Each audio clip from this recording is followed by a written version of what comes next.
নমস্কার, আমি ডক্টর দীপান্বিতা পাল, homeopathy consultant. আজকের আলোচনার বিষয় হলো কোন কোন ফ্যাক্টরস আপনাদের রক্তে শর্করার মাত্রাকে বাড়িয়ে দিতে পারে এবং আমাদের যে ডায়াবেটিস যারা আক্রান্ত হয়ে আছেন তাদের দেখা যাচ্ছে এই ডায়াবেটিসটা কন্ট্রোল রাখতে দেয় না। সেই ফ্যাক্টরসগুলো কি কি হতে পারে? নাম্বার 1 হচ্ছে অবশ্যই আপনাদের যদি রাতে ঠিকঠাকভাবে ঘুম হচ্ছে না, সেই যদি ঘুমটা অনেক দিন ধরে যদি না হয় সেক্ষেত্রে কিন্তু আপনাদের সুগার লেভেলটা স্পাইক হয়ে যেতে পারে। নেক্সট যে পয়েন্টটা আপনারা খেয়াল করবেন, ধরুন অনেক দিন ধরে একটা ডিপ্রেশনের মধ্যে আছেন, মানসিক চাপ হচ্ছে, দুশ্চিন্তা থাকছে, এই ট্রেস ফ্যাক্টরসের কারণেও কিন্তু আমাদের ট্রেস যে হরমোনগুলো সেগুলোর ভারসাম্য নষ্ট হচ্ছে, তার ফলে কিন্তু আপনাদের সুগার লেভেলটা হাই হয়ে যাচ্ছে। নাম্বার 3 হচ্ছে ধরুন আপনারা ডায়াবেটিসের ওষুধ রেগুলার খাচ্ছিলেন বা ইনসুলিন নিচ্ছিলেন, এবার আপনারা টেস্ট করে দেখলেন সুগার লেভেলটা নর্মালে আছে, আপনারা ভাবলেন কি আমাদের ডায়াবেটিস হয়তো রিভার্সেবল হয়ে আমাদের নর্মালাইজ হয়ে গেছে। তখন আপনারা কি করলেন, ওই যে ওষুধটা খাচ্ছিলেন বা ইনসুলিন নিচ্ছিলেন আপনারা বন্ধ করে দিলেন। সেক্ষেত্রেও দেখা যাচ্ছে পরবর্তীকালে কিন্তু আপনাদের সুগার লেভেলটা অনেকটাই হাই হয়ে যাচ্ছে।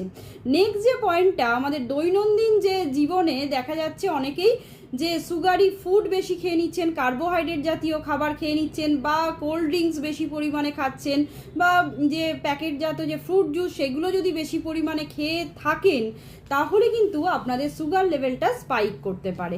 আর একটা বিষয় খেয়াল রাখবেন যে শরীরে যদি ডিহাইড্রেশন হয় মানে জলের অভাব ঘটে, সেক্ষেত্রেও কিন্তু আমাদের যে রক্তে শর্করার মাত্রা কিন্তু বেড়ে যেতে পারে।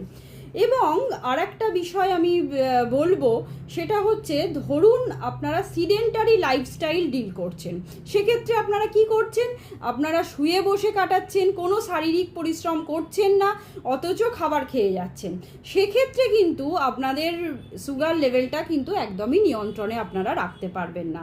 অবশ্যই আপনাদের রেগুলার এক্সারসাইজ করতেই হবে। এবার আপনারা দেখা গেল সুগার লেভেলটা বেড়ে গেছে, সেক্ষেত্রে আপনারা কি করবেন, পর্যাপ্ত জল পান করবেন, পর্যাপ্ত আপনারা যে মানসিক স্ট্রেস আছে সেগুলো থেকে বিরত থাকবেন, পর্যাপ্ত ঘুমাবেন, তার পাশাপাশি শারীরিক এক্সারসাইজগুলো করার আছে সেগুলো করবেন নিয়মিত, এবং একটা ডায়াবেটিক চার্ট অনুযায়ী খাদ্য গ্রহণ করবেন।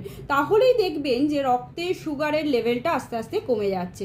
এবং অবশ্যই যারা ডায়াবেটিসের ওষুধ খাচ্ছিলেন বা ইনসুলিন নিচ্ছিলেন সেগুলো নেবেন। নমস্কার, সবাই ভালো থাকবেন এবং সুস্থ থাকবেন। যদি ভিডিওটি হেল্পফুল বলে মনে হয় অবশ্যই শেয়ার করবেন এবং আমাকে ফলো করে রাখবেন। ভালো থাকবেন।